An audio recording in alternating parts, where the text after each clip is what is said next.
Hello everyone, this is Emperor of the Great Unknown bringing you a Medieval 2 online commentary battle.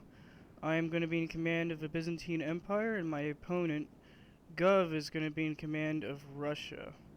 Now, I'm going to be a little bit different with my online commentary battles. I'm going to post the unit composition and rules in the description of the video, so we get right into the action faster. If you don't like this, or if you like this, comment below and say whether it's a good idea or not, or if you want me to list out the actual units in battle. Anyway, so here we go. Now, I believe this map is the Scottish Highlands. So basically, what's interesting about this map is there's like this one big plateau, and then there's like a hill that one team gets in this like giant valley down here that no one deploys on. So basically my strategy here is going to be to try to get my opponent off this hill right here. So I use some skirmishers here, my Vardariotai, basically to harass the skirmishers, kind of keep them on edge. I also noticed that my opponent just brought Peasant Archers, so it is in my advantage to sort of delay the melee. Anyway, I'm moving my army on the flank over here, just to force them to reposition, and perhaps I could get a better hill over here, although it's still quite steep here.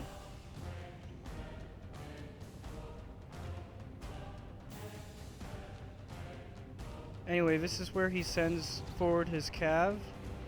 What he's going to try to do is he's going to try to take out my cav right in front over here, but he's going to find himself going to get isolated later on.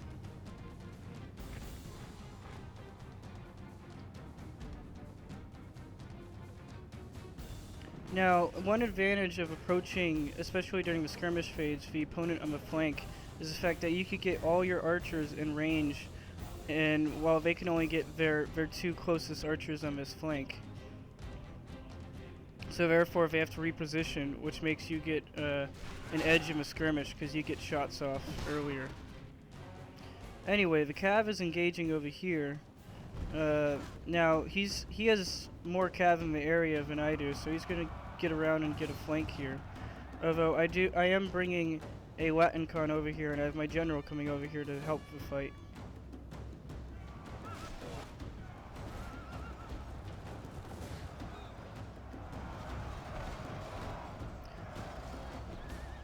Now this Boyar Sons is going to get surrounded, and it's going to rout, which was kind of a bit of a waste of use of the Boyar Sons, because these guys are actually jav cav. Like these guys here, they could throw their javelins and harass the enemy rather than go straight into combat. But you see they rout, and he brings another Boyar Sons over here. We also have his general in the Dvor Cav that are engaging. With my Latinkon. Now, Dvor Cav is a pretty good cav unit, especially in melee, although it is quite slow for a horse archer unit. So basically, we both entered in the cav fight, but we've kind of delayed the engagement of our main army. And what's going to happen is we're going to start pouring in units into the cav fight, and we're basically going to escalate the battle and play it out organically. So I'm sending over some infantry, some Dismounted Latinkon, and some Varangian Guard. Now these Varangian Guard will really help with the cav fight, because these two-handed axes have quite a high attack, and usually infantry will outnumber the cavalry, so they'll have easy pickings onto the horsemen. So I managed to get a breakthrough over here with my general's bodyguard and my horse archers. So I'm going to come around and attack the flank. He's bringing in his spearmen though, so I gotta commit more infantry to the fight. In fact, he's bringing in almost all his infantry. He still has a reserve line over here of Berdiche Axemen.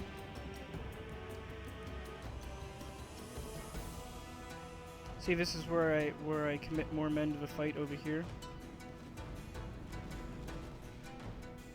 And my archers are obviously doing damage to the Peasant Archers over here. But I've succeeded in getting most of his army off of the hill at this point, which is what I wanted to at the beginning of the battle. This wasn't that great of a charge because I charged right into Spearmen, but I managed to rout them just because heavy cavalry can charge through Spearmen, although it's probably not the most cost-effective thing to do. So right now I'm going to get a rear charge on these Spearmen as well, and they rout.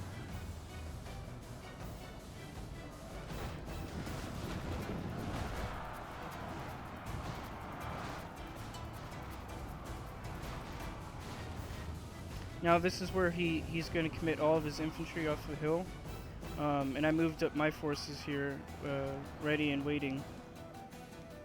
But he's already lost this engagement pretty much because his men got isolated, and my cav beat his cav over here. We'll get some close-ups.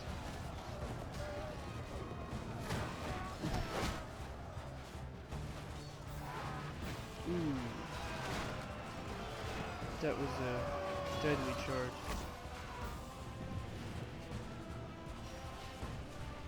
He actually gets a good flank charge with this massive Berdiche Axemen.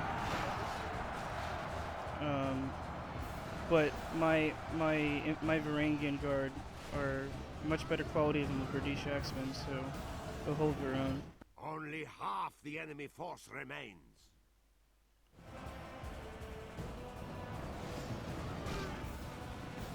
So this is really when the battle starts to really tilt into my favor.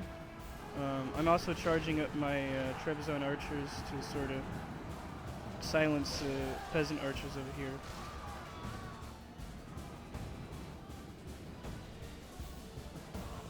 I am losing a lot of my cav though on these charges on the Spearmen. He's doing a pretty good job of countering my cav. Although now we're fighting the death. The battle is in our favor. If we remain true and wholehearted, victory will be ours. So we got some cav over here that are chasing down one of my Trebizond Archers that actually rout, but while he's busy doing that, I'm destroying his main army, so I'm okay with this.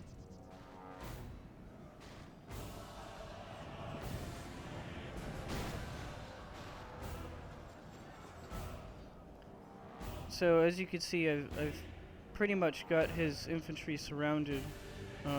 He kind of drove a big wedge through my formation, but my sides, the flanks held pretty well, so his men are going to get cut down. Although he does bring his cav over here to try to get a breakthrough. Here's his general. He actually routs my Varangian Guard. But I countercharge with these horse archers. Now these horse archers, these Vardariotai, are probably the best horse archers in the game, just because of how fast they can move and the fact that they have like the same melee stats as like mailed knights, which makes them quite dangerous.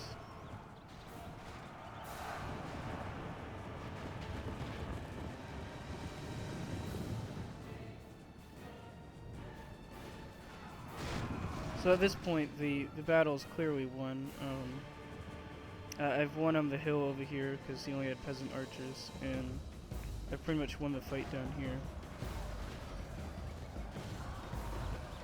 You guys, general fighting to the death here, though, dying bravely. The enemy general has no honor. Or not. He flees the field of battle and abandons his glorious heaven above. Our men have captured the enemy general. Guard him well, give the dog some wine, and be sure he can see us defeat the rest of his army. Yes, give him some wine. So here's some Peasant Archers that return, which is kind of annoying.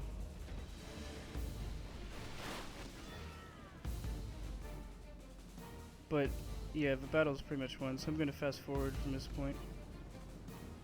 It's just chasing down some Peasant Archers and some regrouped Berdiche Axemen.